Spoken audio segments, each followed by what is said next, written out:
Attacking is probably one of the hardest things to learn in Siege. It can be hard to build that knowledge. However, attacking and defending are very interwoven. To attack, you need to know how to defend. To defend, you need to know how to attack. To do either, you need to know the map you're on. So, make sure you take some time to understand the map you're playing on. We will cover elements of both attacking and defending in this video.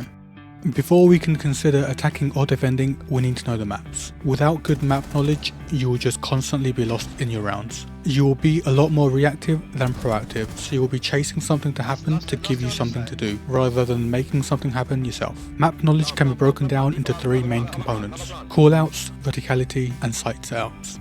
You can learn callouts in a few ways. I think the easiest way is to do the landmark drills found under training. This will make you find a small object hidden around the map, giving you clues as to where it is. This is a good way to build a solid foundation for the map layout and how different rooms feed into each other. Alternatively, you can also just look at r6calls.com and study that. This is a top-down view of the maps with the in-game callouts.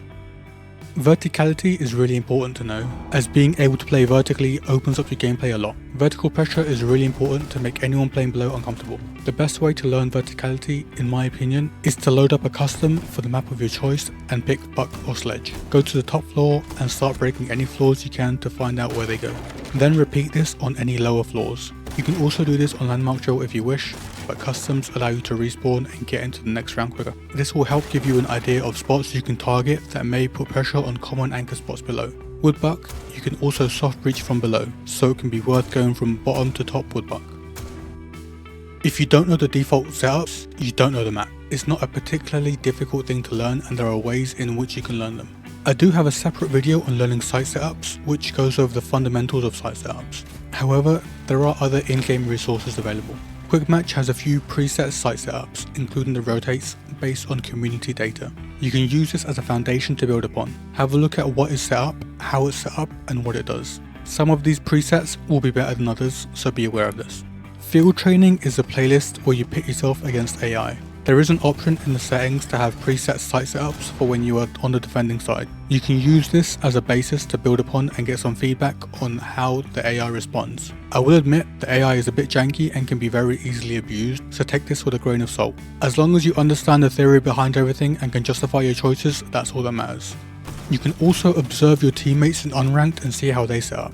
This is live information from the player base. It doesn't really get much better than that. You could do this in rank 2, but the stakes tend to be a bit higher there, so I would advise against it. You could also watch other content creators to see how they and their teams set up sites. If they're streaming, you could try to ask them to explain, but I do think it's worth trying to figure things out for yourself. Ask yourself what this setup does against attackers and how might you deal with it. Finally, and this is the final boss of learning site setups, watch Pro League. I will preface this with Ranked and Pro League are basically two different games. Trying to copy and paste a Pro League strat into Ranked will likely not work in most scenarios. A highly coordinated pro team with constant comms is going to be very different to the average Ranked experience. So, why do I mention it? To understand the theory. If you are able to understand why pros set up the way they set up, you will have more knowledge to experiment with things in your own game. You might even be able to find some solo holds or strats you can do yourself with minimal resources. And if you do have a coordinated stack, maybe you could borrow some things. I will link the Pro League VOD channel below.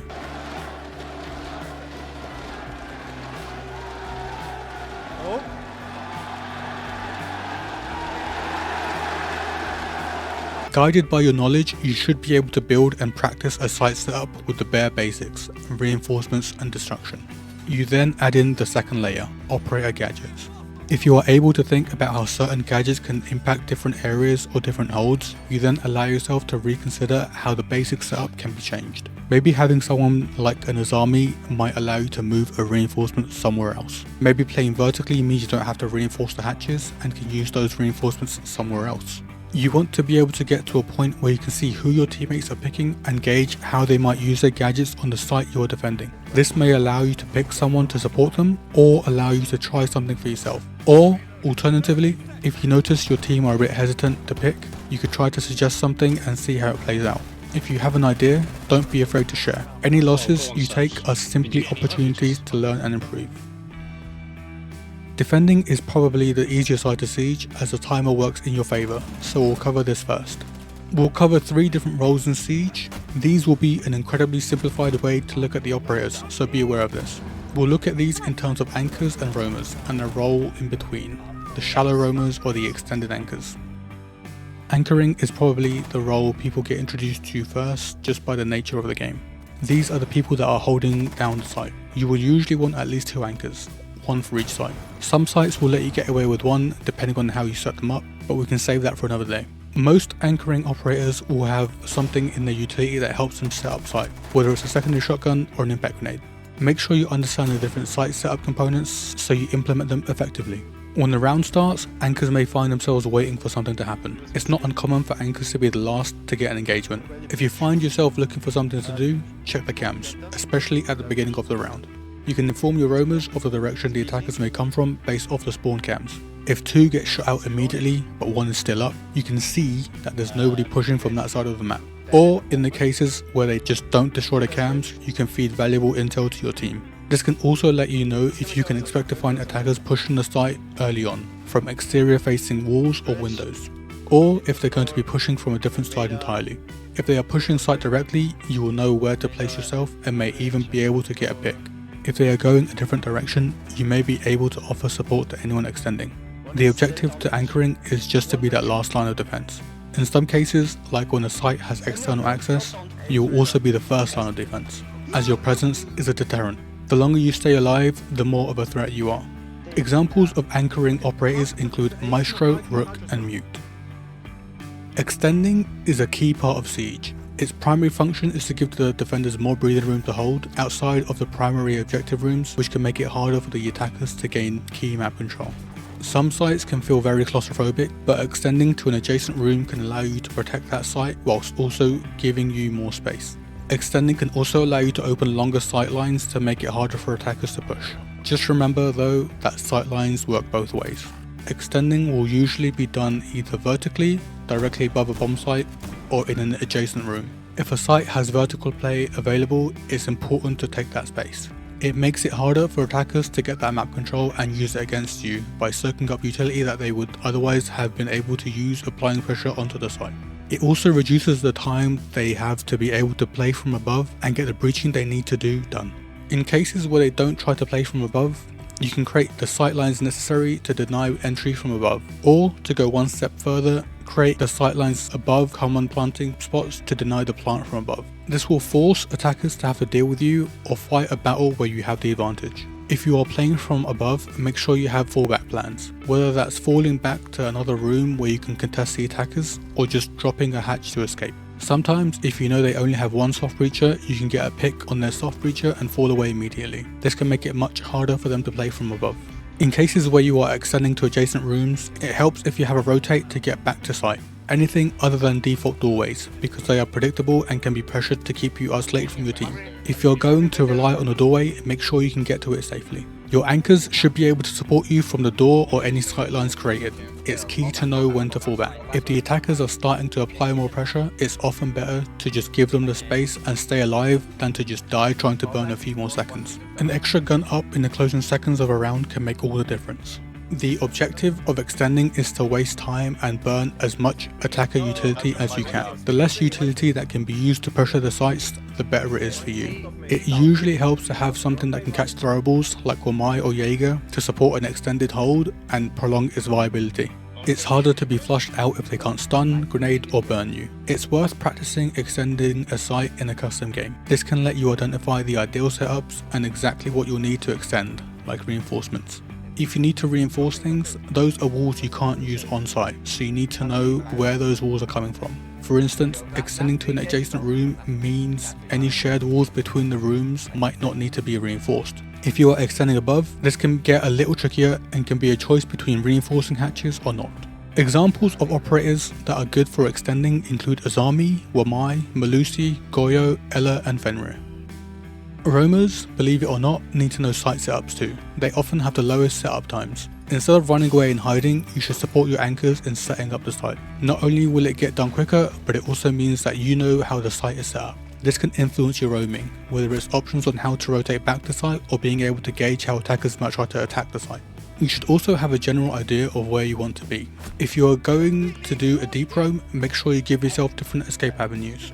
It helps if you create your own so that your pathing isn't predictable. This can waste more time in hunting you down. Just be aware of where any openings you create lead to, and how that can influence an attacker as they come across it. Seeing a random wall being opened on the other side of the map will definitely elicit a response from someone.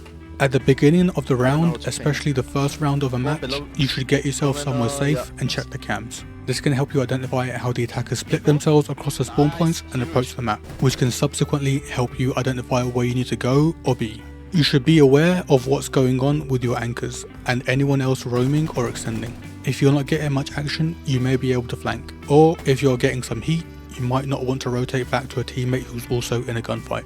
Your primary objective as a roamer is to waste time. The more time the attackers spend away from sight, the less time they have to execute. Getting kills is a bonus, but if you can pull the attention of 1 or 2 attackers for 2 minutes and still survive, that alone is a massive difference. The biggest issue seen with roamers is that sometimes they rotate back too slowly. If one of your anchors dies, you should start thinking about getting back to site, especially if there's no trade. An anchor dying means they have immediate access to the site and may start collapsing into it. You don't want to wait for one more to die because then it's really against you. Examples of roamers include Vigil, Mozzie, Pulse and Solus.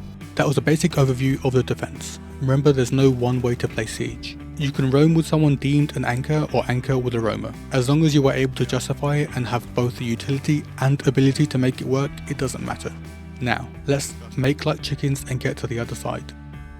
And now we get to the more difficult part of Siege, attacking. Like before, we'll look at 3 different roles in Siege. These are an incredibly simplified way to look at the operators for the purpose of explanation. The job of the entry player is to get into the building as quickly as possible and start gaining map control. This makes it easier for your teammates to push in behind you safely. Of course, there's always the possibility of a flank, so anything you can do to secure the map control is beneficial to the team, such as placing claymores. Once in the building, the primary focus will be on roam clear.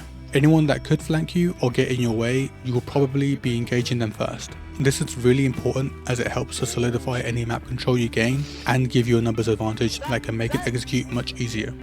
As much as this role can get some flack, it is really important to have solid entry players on your team. Without them, you can risk putting operators with vital utility at risk, such as a hard breacher you might need to prep for an execute. It's not that entry players are expendable, but they will generally have kits to enable them to take those early and aggressive gunfights. While I will say it is important for every entry player to be able to drone for themselves, if you are in a stack, having one of your support players drone your entry player in can make things so much smoother and quicker. This speed can catch any roamers off guard and help give you an advantage. Make use of your prep phase drones to help gauge where you want to enter from and any immediate obstacles that may present themselves, be it defender utility or just a defender themselves. Examples of these operators include Ashe, Blitz, Blackbeard, Amaru and Jackal. There are 2 types of support in Siege, soft support and hard support.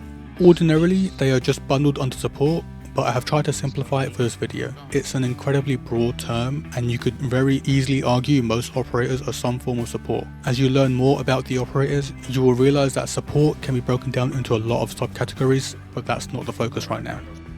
Soft supports tend to be focused more on soft destruction, utility clear, flank watch and area denial. They generally have abilities that enable others or themselves to execute.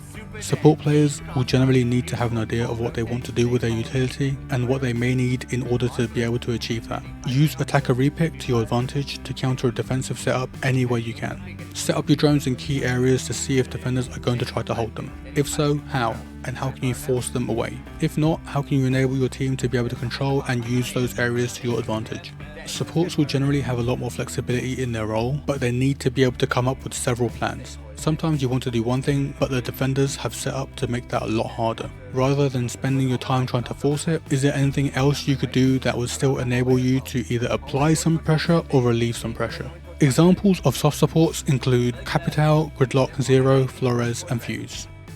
Hard support typically refers to the hard breachers, but also includes operators who generally require more coordination to get the most out of their utility. Hard supports are generally going to dictate where the main push is going to come from, such as your main breachers. If a hard support dies, it can sometimes leave your team scrambling for an alternative plan. You don't always need a hard support, but if you do take one, make sure you have someone that can help enable you. If you're going for the wall, for instance, it's a lot easier to get the wall if you have someone who can clear any denial utility from the other side. If you make a secondary push and don't have a primary weapon, having someone behind you to capitalize on the space and intel you bring is massive. If you're a hard breacher in a stack, try to check and coordinate prep phase drones. This can make it easier to help get your team in the building when the round starts and to alert them of anything they may face. If your entry wants to be droned in, it's usually going to fall on the hard support, unless you're a Monty, in which case you are the drone. This is because their role is usually a bit less time critical and you will need your teammates set up properly to enable you to do what you need to do. For instance, an Ash might be able to clear a bandit out from below, but you need to make sure the Ash is safe when doing so to allow you to breach. Once you have your primary objective complete, make sure you think about other things you may be able to do. Don't just sit on a primary breach if you still have the ability to breach something else. The more pressure you can apply to site, the easier it will be to force offenders into making mistakes and collapsing in on them. Examples of hard supports include Thermite, Ace, Thatcher and Monty. Time management is a really important thing for both sides. For attackers, the timer is actively against them. For defenders, the less time the attackers have to execute, the more pressure is on them. To better manage your time, you can use what I refer to as timing waypoints. What this means is that you try to break the round down into segments for specific actions. For example, you might focus the first 30 seconds of the round to just getting into the building and securing your entry. The next 30 might be spent on droning and moving closer to the objective. Then you want to focus another 30 or a whole minute on using your utility to clear space, make space, whatever it is. For the roamers, this could look something like, if you don't hear or see anything in your vicinity within the first 30 to 45 seconds of a round, maybe you should think about moving somewhere else. By 1 minute 30, how close should you be to the site? By 2 minutes, do you want to be on site or still out and about? Obviously, these things are subject to change as a round progresses. You might have to rotate back immediately if there's a heavy rush, for instance. Be flexible where you can, but try to give yourself a guideline so you don't find yourself wasting time holding a dead angle. Giving yourself these little time slots also helps you to understand how much time you have left to come up with and execute a secondary plan or even a tertiary plan. If you can't achieve something by this time, this is what we'll do instead with the time we have left. If you are in a stack, coordinating these timings can be really useful. It can help you with secure map control and then regrouping for a final execute, or just making sure people are in place to execute from multiple sides. Make sure you know how to play with the clock, because it's not uncommon for people to lose time just trying to think about what they want to do, let alone actually doing it. Don't waste time trying to troubleshoot if you don't have to.